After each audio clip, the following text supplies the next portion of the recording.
Namaste everyone. I'm Veena Maheshwari and I had been running this Instagram account called Shivoham Path.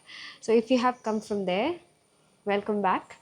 And if you're new here, well, don't forget to subscribe and like and share with your friends because I'm going to share something that is very important. Nathan Dharm had been showing the true colors, that how welcoming and how broad accepting it is. It is high time that I share my experience with a larger audience, because on Instagram I feel, due to the shorter content and the validity and how long it stays relevant, it's more short term than what my vision and what I intend to do. So here I am, hoping that this will last for a longer time. It's not like I'm any special or anything, because Madhurya Bhakti is not about being special. Madhurya Bhakti is, I mean, any bhakti for that matter, is not about being special. It's about direct experience. So Sanatan Dharma had always gave a lot of importance when it comes to experiences of people who follow it. And it's quite disheartening these days that it is not always respected, because a lot of rigidity has come into play. A lot of people giving information that feels right to them and they try to impose it to other people, so it creates a little bit of disharmony and many people don't want to follow it for the same reason. So they want to preserve their freedom when it comes to what they want to follow, what they don't want to follow, what they want to keep, etc, etc. So I'm here to talk about what my experience, my whole life experience, revolved around. That is Madhurya Bhakti to Shiv. I know it's not that common because Madhurya Bhakti is something that had been talked about in mostly Vaishnavism, in certain scriptures like Jayadeva's Gita Govinda, how gopis relate to Krishna, how Radha relates to Krishna, what kind of bhakti it is. Well, putting it in plain words, it's erotic bhakti. And it is older than the Puritanism that the religion has taken up or the dharma has accepted. So initially, when I realized that I love Shiv like my husband, I want to see him as my beloved, someone who I feel so deeply for. A lot of people told me that that's not the right way. This is not how you should see him. This is the wrong way. Parvati will get angry. And somewhere in my heart, somewhere in my soul, I know this is not my truth. This is nowhere near what my experience said. Because to me, he always was present some way or the other. Whenever I looked at him, the kind of things I felt, everything was so um, personal to me. And I didn't want to share it for a very long time. I was like, nobody will understand. My guru probably himself won't understand. So I even didn't share with him. And for a very long time, it just stayed inside me, a truth buried. But I think as I progressed further, I read through scriptures, I understood what Kashmiri Shaivism is. I understood that everything, even the single feeling that I have related to Shiv or not related with Shiv, everything is him and everything is Shakti, and Shakti and Shiv are never separate. They never were two beings as many people imagine. How serials portray them to be a man and a woman in love and they have a family and that's it. That was never the truth that I experienced. To me, he was someone who was like, he is all present everywhere. What do you think omnipresent means? What do you think omniscient means? All these words are used for him, all pervading. He exists in everything, everyone, all times. He is the elements that make up the entire universe. So why would you think that he will have an issue with my soul's truth? Because everything changed for me. Who I used to like, who I used to attract, the kind of things I used to like, everything changes. But one thing never changed in my life. So things evolved in my life from one thing to another, but never this one thing. That is my love for Shiv. So that is Madhurya Bhakti for me, the soul being naked to him and everyone. Because at the end of the day, people think that, showing your bhakti is like almost being naked. It's like you are vulnerable, you're becoming a victim, you're actually putting forth your deepest truth in front of people for them to have opinion, to them to have a say in this. So my reasoning to even put this across for people or share my experience has nothing to do with having a debate over it or asking people if it is right or wrong. I have my experiences to have enough proof of what I experience to be my truth. I don't need any validation.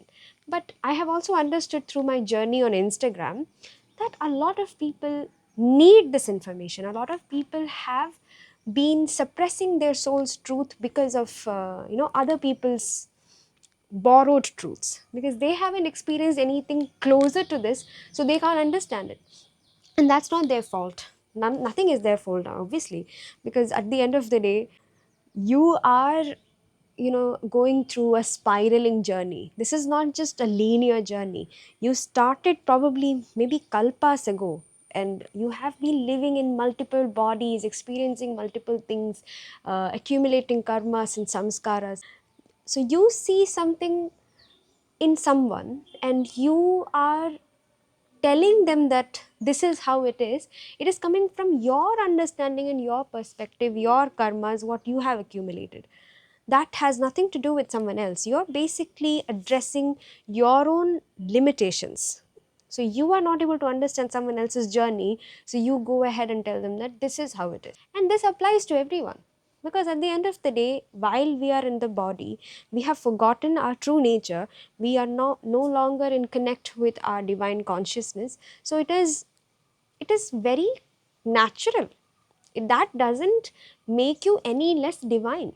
Accepting that everything and everyone is divine and they are all expressing the divine in their own way, that is Madhurya Bhakti's one of the prominent key things, I would say. Nobody is less, nobody is in competition with anyone. Everyone is experiencing the divine in their own way. Even in Madhurya Bhakti itself, people will experience it in different way. I will experience Madhurya Bhakti in one way, someone else will experience it in a different way. So, putting it in simple words, Madhurya Bhakti is to accept or see the divine or surrender your soul to the divine consciousness as your husband, spouse, lover, partner, and have erotic feelings basically. That is also not wrong, because according to Tantra, that is also Shakti herself. There must be a very clear distinction to be made here, because people will assume that the moment you say erotic, people associate with lust of the body. Lust of the body is release of the energy. You're basically wasting your energy doing that. So when you are feeling it for just anyone, expressing it to just anyone, any human for that matter, or you're acting on those things on the body perspective and not, it's not an offering, then of course it's more binding than it's liberating kind of karma. So that's why most of the spiritual gurus, most of the spiritual paths would ask you to suppress this particular desire. You have to, have a control over it to progress further. But according to Madhurya Bhakti, if you have seen certain poems of Mirabai, Akka Mahadevi, and Andal, you can see a certain amount of eroticism playing in their words. Maybe not explicit, sometimes it's explicit. Like in Jayadeva's Gita Govinda, it's very explicit. He is writing from a gopi's point of view. So here, the eroticism is all about the soul wanting to dissolve in the divine consciousness. It is expressed as a lover would express to another lover. It will express itself as a wife to a husband. But that doesn't make it anywhere closer to how a human relationship is considered. So, the lust or the eroticism that we're talking about is not about the body, it's about the soul just expressing. So, the feelings that arise in you is basically the Shakti wanting to merge with Shiv. If you are a Vaishnavite, it will apply to that as well. So this is basically what, for millions of years, I think, this was most misunderstood type of bhakti. And people assume that only a very handful of people can feel it, only those people will be validated. To be very honest, Mirabai, Andal, all of them were ridiculed. All of them had to face a lot of tribulations while they were alive. So don't expect anyone to accept it either. People will try to fight you, even if the truth is right in front of their eyes, even if the evidence is right there. So, what you need to do is, if you feel this way, you should not shun it, or you should not curb yourself. If you feel this way, you're not meant to suppress it, basically. That's basically what I'm trying to say. The educating part of this whole uh, uh, concept, the place where I'm trying to teach people, is one thing, that you are not here to shrink, you're not here to defend yourself for other people's comfort. You're here to live your truth in its fullest form. You are here to just become. You're just here to remember yourself. Even in Kashmiri Shaivism, we keep saying this again and again, that you are already Shiv, you are already Shakti. You have only forgotten this. So you're basically only trying to remember yourself. Another question that I always get about Madhurya Bhakti is that can men also feel this way? Or men also have Madhurya Bhakti for Shakti or Shiv? You have to understand again that the soul is not inherently male or female. The duality of male, female, what is pure, impure, good, bad, all this doesn't really exist.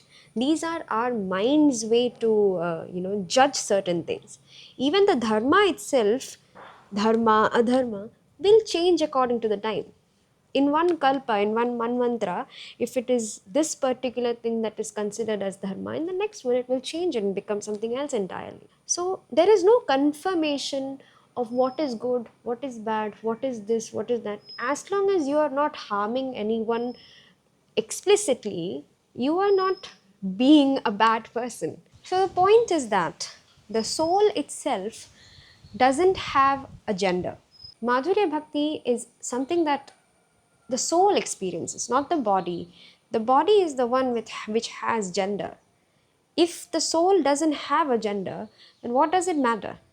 So, if you are attracted to Shakti and you are a female, what does it matter? Your path is to feel that surrender. However, you surrender, that's where the matter is. So, if you can only surrender to a father figure, then you will be automatically connecting to the divine consciousness as Father. And if you feel the surrender bhav is only towards a lover, you love so openly that you give everything even if you don't get anything back. Oh, yeah, that sounds like me. I have Venus debilitated in my chart in the second house. And people used to tell me that I give everything. I just lose myself when I'm in love.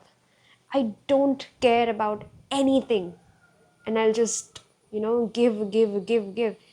But if it's a human, I will go into a mental hospital. Here's the good part of having this combination. I feel that Venus is debilitated, and it's also my spouse significator. So it played out wonderfully for me. That for me it turned out to be bhakti.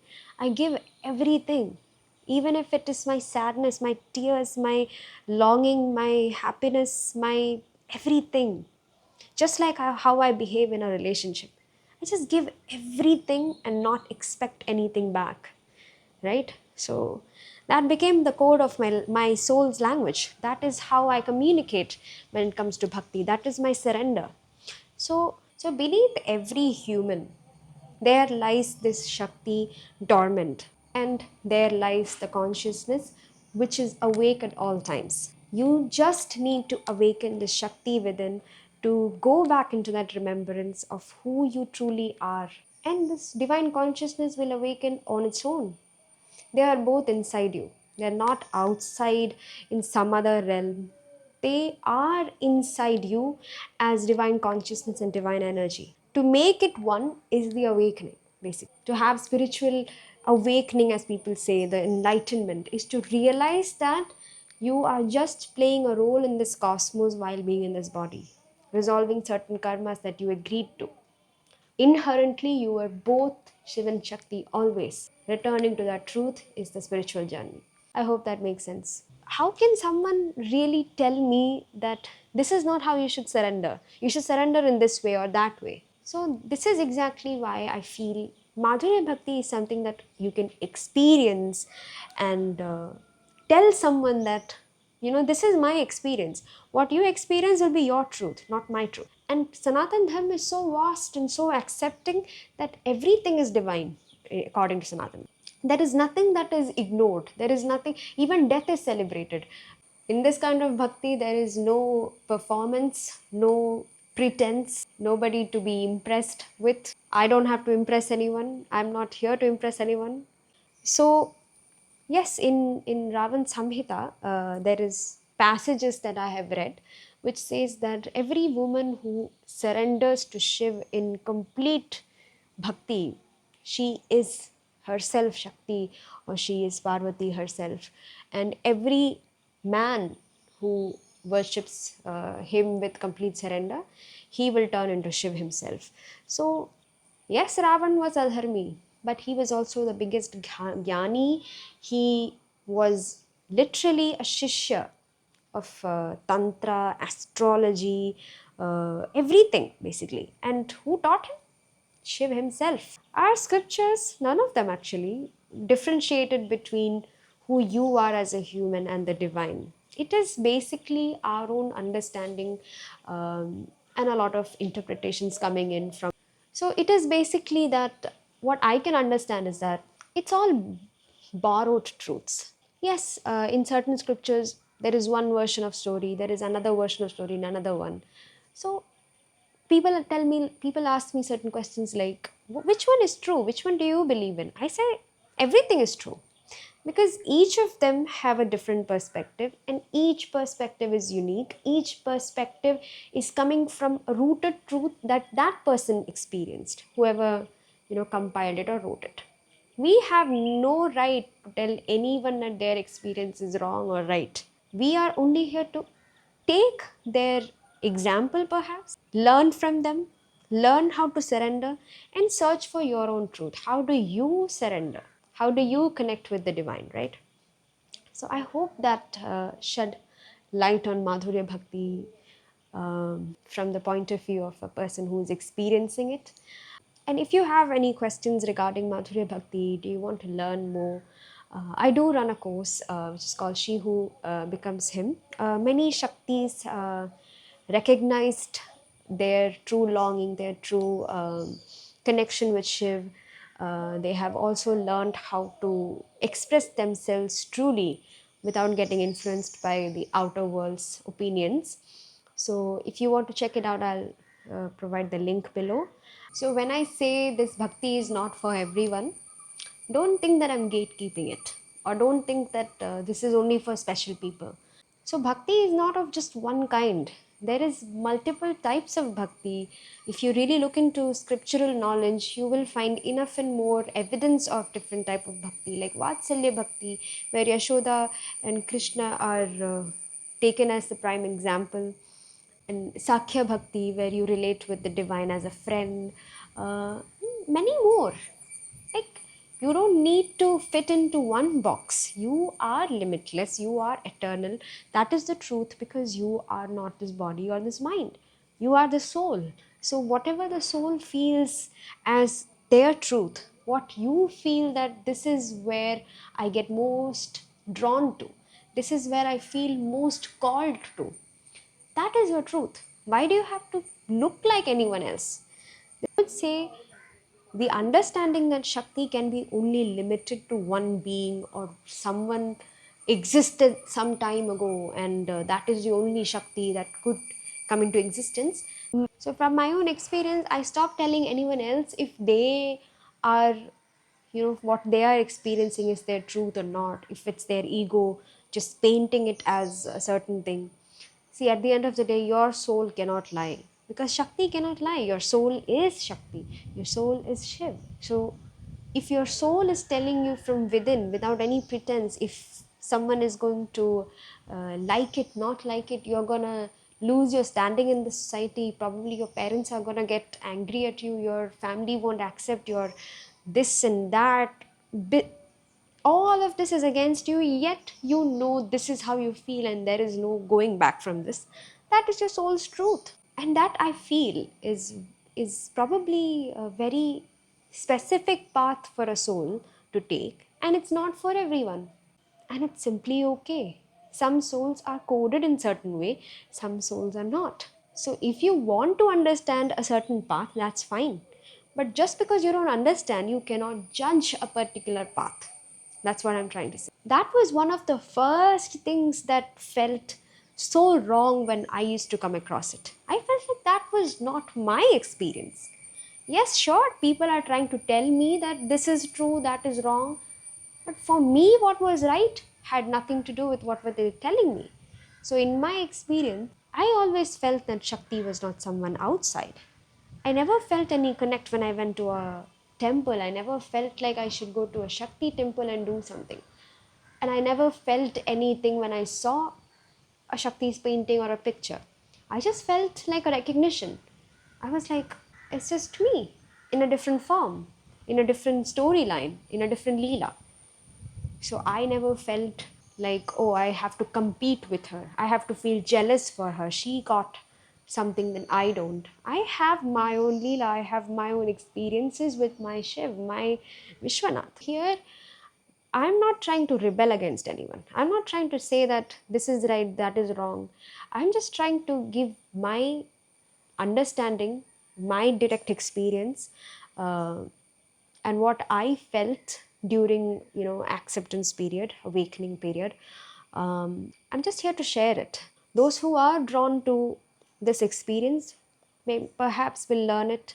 Perhaps they will, you know, create a legacy of their own someday to awaken more people. I'm just here to, you know, be that one person who openly share it, and rest is up to him. Rest is however he decides for this to, continue in whatever way. I mean, this is, I'm trying to be as raw as possible because this is the most raw form of bhakti. You are here to just live in your full truth, in your complete integrity.